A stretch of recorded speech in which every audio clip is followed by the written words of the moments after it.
Greetings, fellow readers. This is the Rambling Collector, back here with another video for all of you today. And this one is going to be very special, because this will be the second time I've done a video like this, a book versus movie review, this time starring the 007 classic story of Casino Royale. So to give context, I was actually challenged to do a review of the novel adaptation by Ian Fleming, which I did not know this at the time, was the very first ever James Bond book written. And a mild confession here, guys. Before this, I had neither read nor seen anything from the James Bond series. And I know, that is probably a bit of a shocker. But to be honest with you, at the time, James Bond just did not interest me that much. My biggest experience thus far had actually been the old video game Agent Under Fire, way back during the Nintendo GameCube days. Other than that, James Bond just didn't interest me that much. But it was only when I was finally challenged to do a review of this that I finally taken my first steps into the James Bond world, and might I say, I have been pleasantly surprised. But for this, whilst I was originally going to do a review of the novel alone, I have been requested to do this as a book versus movie video. But for now, let's get started.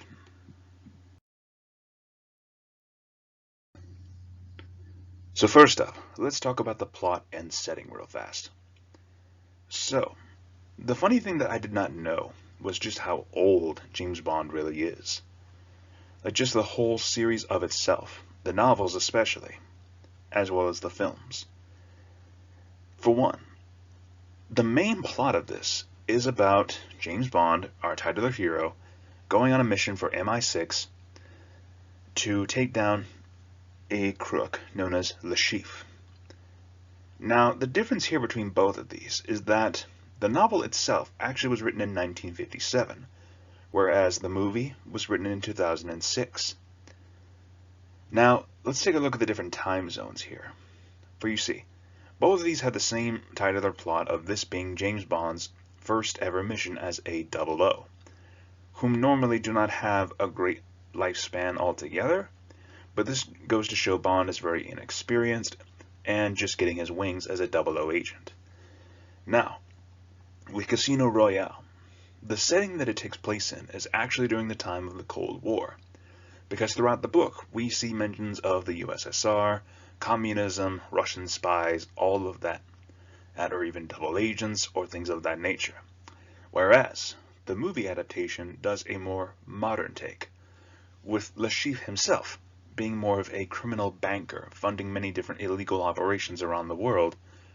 And while this still has James Bond, performed by Daniel Craig, doing his first official mission as a 00 agent, the many different ways that they are portrayed here, like this one takes a more modern take for a criminal banker supplying different terrorist organizations. And that is immediately a big telling, not to mention how Bond's character is, or even all the characters are, both in the book and film. And not to mention, let's also take a look at the length here. The book itself rounds out to about 180 something pages, whereas the movie itself ranges at about 2.5 hours. Now the book itself actually focuses more on the casino set, which, as you all know who've seen the movie, that does not take place until the second half of the film, I want to say. The first half is more of a build-up to that moment, whereas the novel starts you off right away with Bond's mission in the casino. And overall, both of them have their strengths and weaknesses, especially with how they are told.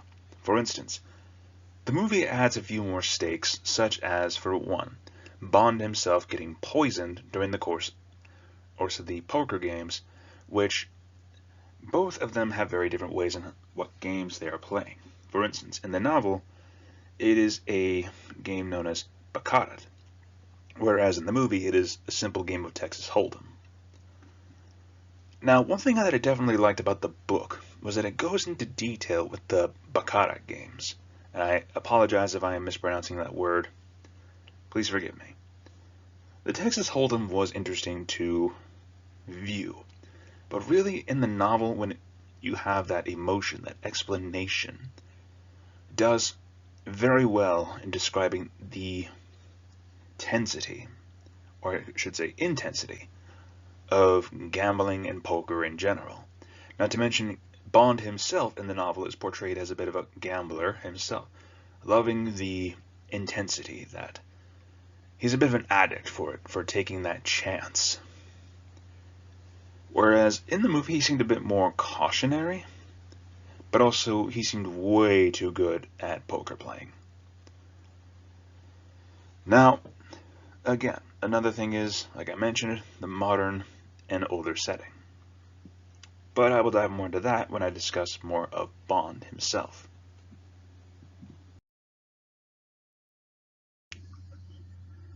Next up, we have Bond versus Bond.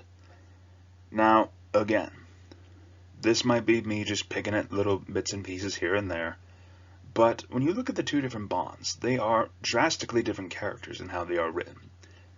Because once again, the time zones are a major factor for this. For instance, in the novels, Bond is pretty much portrayed as a bit more calm and collected, whereas movie Bond, portrayed by Daniel Craig, is a bit more of a gung-ho action hero style of Bond. At least that's just from my perspective. It might be different for you all, but that's just my opinion. And another thing is how they approach the different situations. For instance, in the movie adaptation, I should say, Bond is poisoned, which throws him off of the game altogether, but especially because he has to save his own life with the help of Vesper, the main female character of the story. Whereas in the novel, it actually portrays Bond on having a cane gun pointed at his lower spine. I don't know about you guys, I don't know which is more terrifying, the thought of a gun being pointed at my spine or being poisoned. I'm not sure which would be the more terrifying of the options, but both of them, how they get out of these situations is very different. For instance, Bond is being told what to do throughout the entirety of the film as to how to save his own life, such as injecting certain substances into his body, trying to set up more equipment to essentially restart his heart before he goes into cardiac arrest, a defibrillator, I should say, my bad. I forgot the word there. Whereas in the novel, he actually comes up with a way to make it look like an accident, whilst also disarming his opponent, which he does by snapping the cane in half, by flipping onto his back, breaking the chair, and voila. While he does manage to make a fool of himself, he also manages to get out of the situation on his own. But now for the writing for the novel, it portrays Bond as a bit more, whilst calm and collected, a bit more misogynistic, I want to say. But then again, this also portrays back to the writing, because he focuses on trying to get the situation out of himself, but it's more his interactions with Vesper that really gives you the idea for a difference in Bond's character. On one hand, he desires her, but he also views her as a major danger to his mission, as a major distraction. And while at some points he does show clear and open desire for her, the movies, it's not exactly as obvious. Whereas in the book, it shows him taking her out for a nice dinner, being able to relax around her, let his shields down a little, get to know her, because Vesper in this timeline is a fellow agent, working alongside Bond from the Brits. But there's more on her character later. Now for Bond, women apparently is one of his biggest weaknesses, because as we see, he slips into casual conversation with her and grows attached to her very quickly, desiring her throughout this entire book. Like, we hear the constant times in his thoughts of just how much he desires Vesper. Whereas in the movie, it's much more muted. You see those moments where he cares about her, such as at one point when she's having a breakdown when both of them are attacked in the film. She is freaking out and feeling like there's still blood on her hands from being involved in 2 murders, and Bond doesn't use this opportunity to try to sleep with her. He just goes to comfort her, give her a shoulder to lean on, which definitely tells you the difference of the times. But one of the things I definitely still like is the whole car chase scene they do throughout both the book and film. Well, the film kind of has it in a different way. The novel portrays that these guys essentially lay out spikes on the road from post World War II, lay them out on the road, and then trap Bond that way. And in the end, I will say this much. Both of these Bonds go through some major torture later on. I'll try not to get too graphic, but let's just say getting your unmentionables hit as they were being described with both Bonds here just sounds absolutely painful, and I can actually feel myself twitching with the pain here. But how they are portrayed again is that while novel Bond was getting beaten with a carpet beater, just yikes, whereas movie Bond, he was getting hit underneath the chair with a wadded up end of rope. Like, I'm not talking like light rope, I'm talking like heavy anchor type rope hit into his unmentionables. And at some points, novel Bond actually manages to start passing out a little bit, but Le Chiffre, who has him captive at this point, is constantly forcing Bond to drink coffee to both keep his voice wet and to keep him from passing out from the pain. Which that is just brutally sadistic in its own right. Not to mention novel Bond has this thing where he's very kind of cold. He has this attitude where he goes into this cold persona to try to drive people off. Whereas in the movie, he does have some of this attitude. Again, the gung-ho action hero attitude. But he also has a bit of a softer side as well. But it's not just Bond that is different. Let's talk about some of the other main characters in this story. So for the main characters that take up in this novel, we have Le Chiffre himself, our main antagonist of the story, Vesper, Bond's side chick, as well as his first main love interest, Mathis, an ally of Bond's, and finally, of course, we have M. So let's first talk about Le Chiffre. So in the novels, he is portrayed as a Russian spy whom owes a lot of money to the Russians, very specifically Smersh. And in the novels, it portrays him getting killed by this organization, whom then leave a mark on Bond to signify that they were there. And essentially, it's like their calling card. Whereas in the movie, it portrays him again as a man who owes money, but to a criminal known as Mr. White. Mr. White personally executes the chief, and I like how they actually stayed true to the novels in that regard of just having the chief both torturing Bond in that specific of a manner, whilst also getting killed by his allies whom he owed money to. Now, I will say this much. Mads Mikkelsen, as the chief, did a fantastic job selling his character, giving him that kind of slimy, bureaucratic look of a man who's been through a lot, but still manages to play off the sly businessman. Whereas the chief in the novels, as a Russian spy, is portrayed again, as seen here, as kind of heavy set. And that's actually the vibe I got from him when I was reading the novels, a very heavier set man whom is still powerfully built, but also a bit on the heavier and softer side. In a way, I kind of pictured him as the Kingpin from Spider-Man for some reason. I have no idea why, but that was the first mental image that popped up into mind when I was thinking of the chief and how he would be physically described. So while the changes are a bit major or minor, depending on how you want to put it, I do think they both portray the chief very well. As a slimy businessman style, and he really takes great pleasure in torturing Bond. But also the settings are very different as well. For instance, Le Chiffre tortures Bond in his own personal manner, whereas in the movie, it's on an old rusted boat.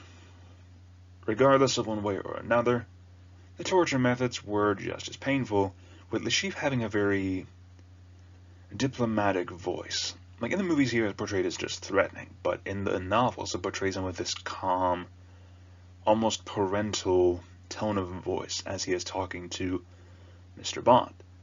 saying things like "my boy," having a kind of fatherly tone to it, like he's discussing a son's punishment, which is sadistic as all get out. Now, Vesper, I will say this much. They got her spot on in the films, especially how in the novel she is described and is pictured on the front cover. They did her justice in the films. I will say that right now. The actress's performance was fantastically done. And the fact that Vesper is actually Bond's first love interest, one of the few he actually thinks of marrying, who grows so quickly to admire and adore her to the point of marriage, is shocking to me.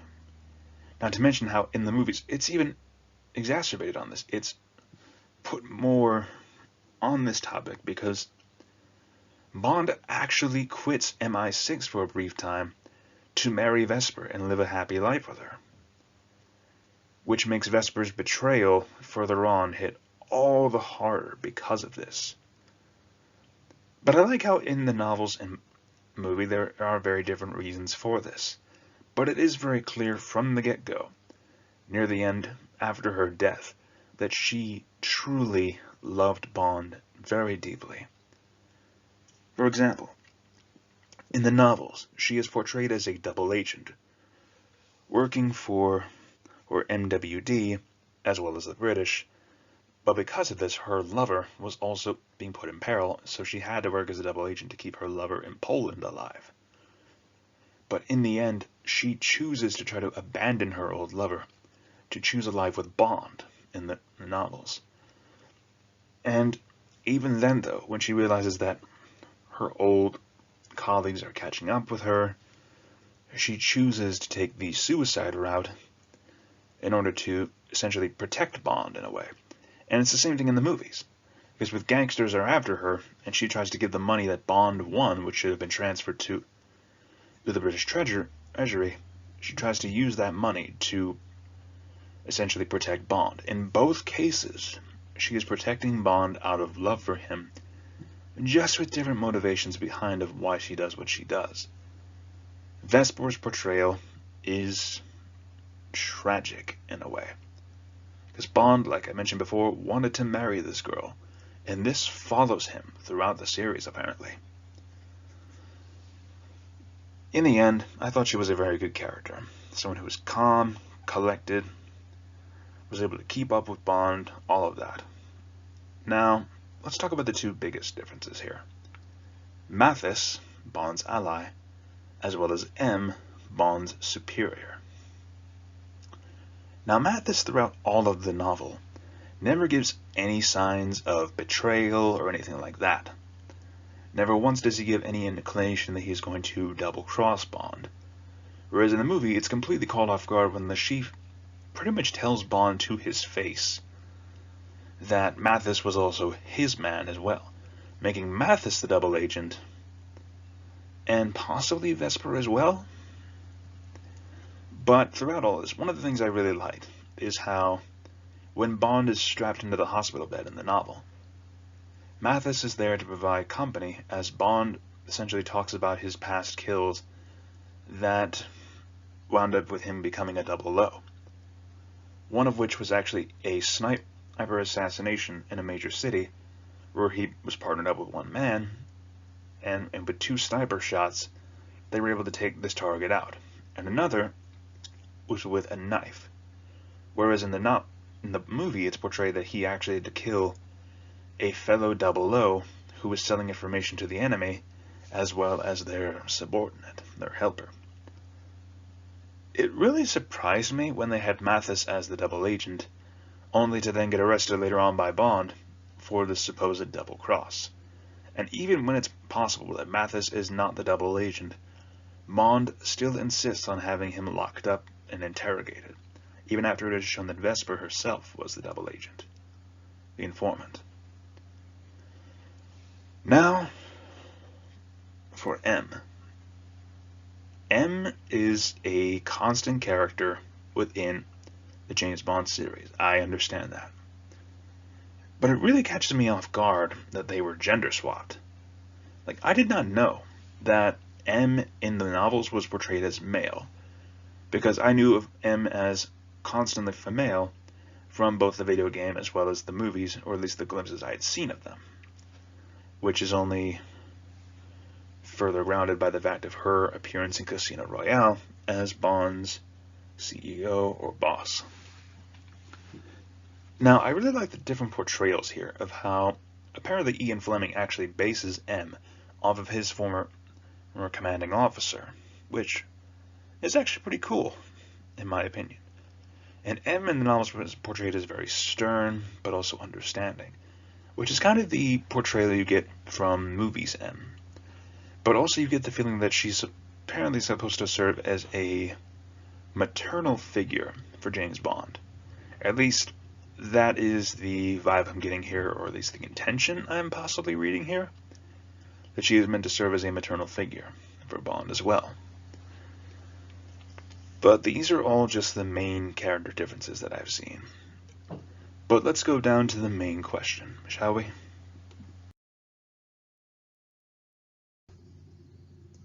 But then, of course, the question is, which is better, the movie or the novel?